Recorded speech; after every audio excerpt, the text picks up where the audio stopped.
think you gonna make it out of this. That these niggas ain't gonna turn on you. What's up, YouTube family? It's your boy 7 Kings, and I'm back with another one. This one, man, we're gonna jump into this real quick. First of all, I want to give a shout out to everybody that showed me some love on that last video, man. For real, y'all did y'all thing. This joint really blowing up. You know what I'm saying? I appreciate that. Thank y'all.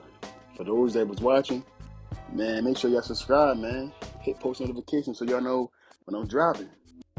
Man, we on to Kevin, man. Now, for anybody that watched Snowfall, like the first 2 seasons, Kevin was one of Franklin's best friends along with Leon.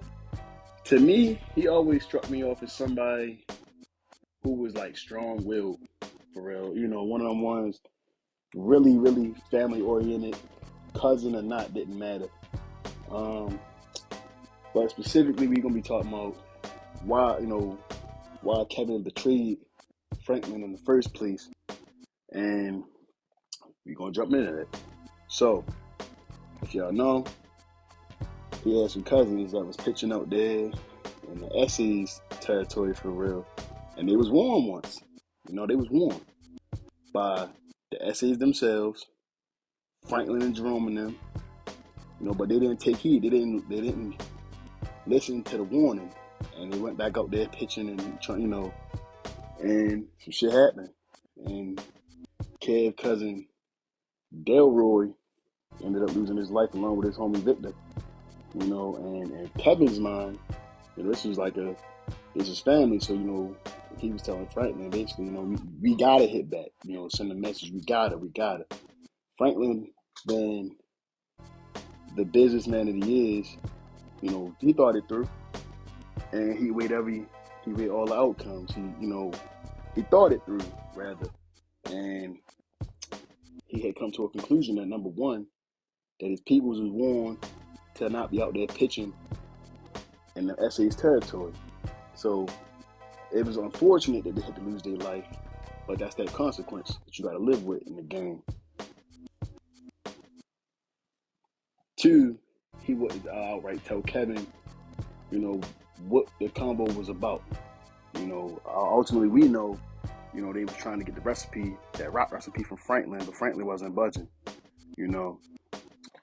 And now we circle back to Kevin after Franklin had his little, you know, disputes or whatever with Lucia.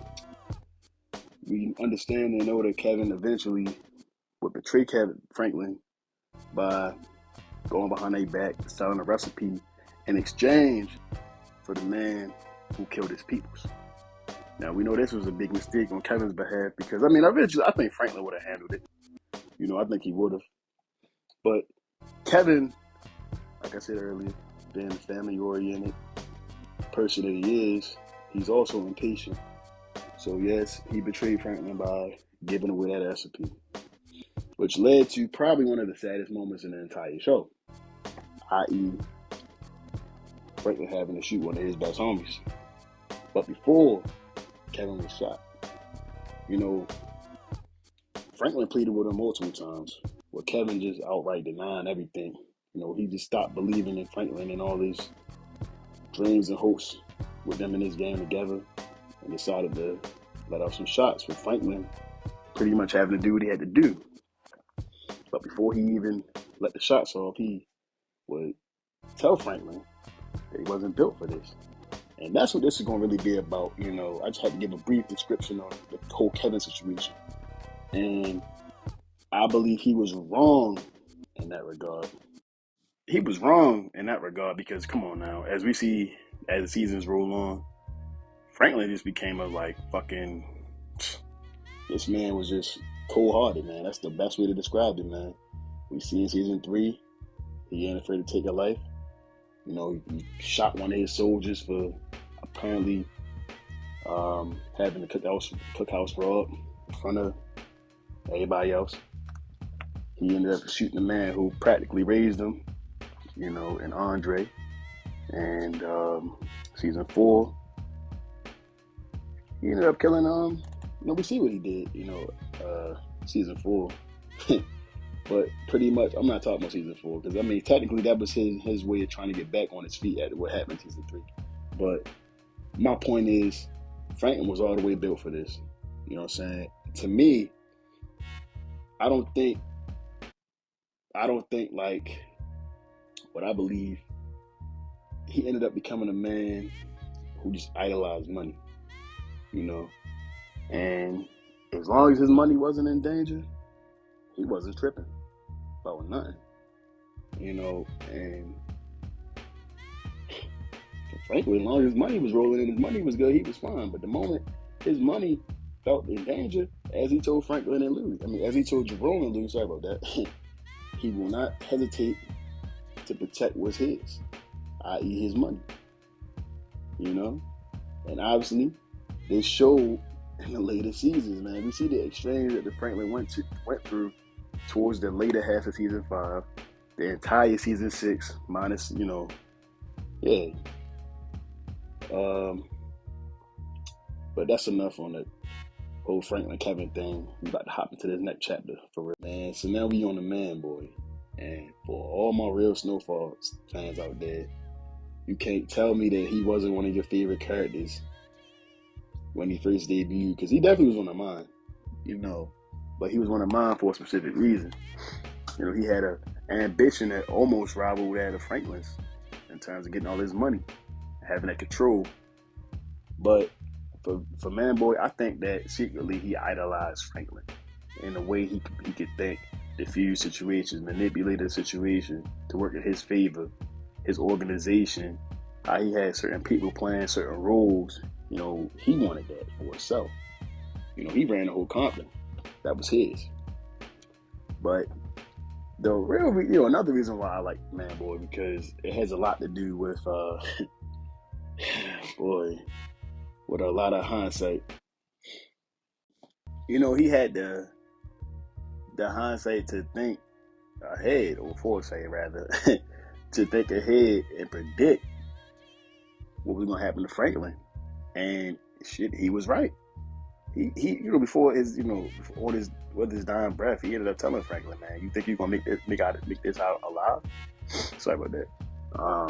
You think these people ain't gonna turn their back on you? And lo and behold, as the seasons wind down, matter of fact, the very next season, early on, we saw the seeds that it was going to be Louis that was going to turn on Franklin.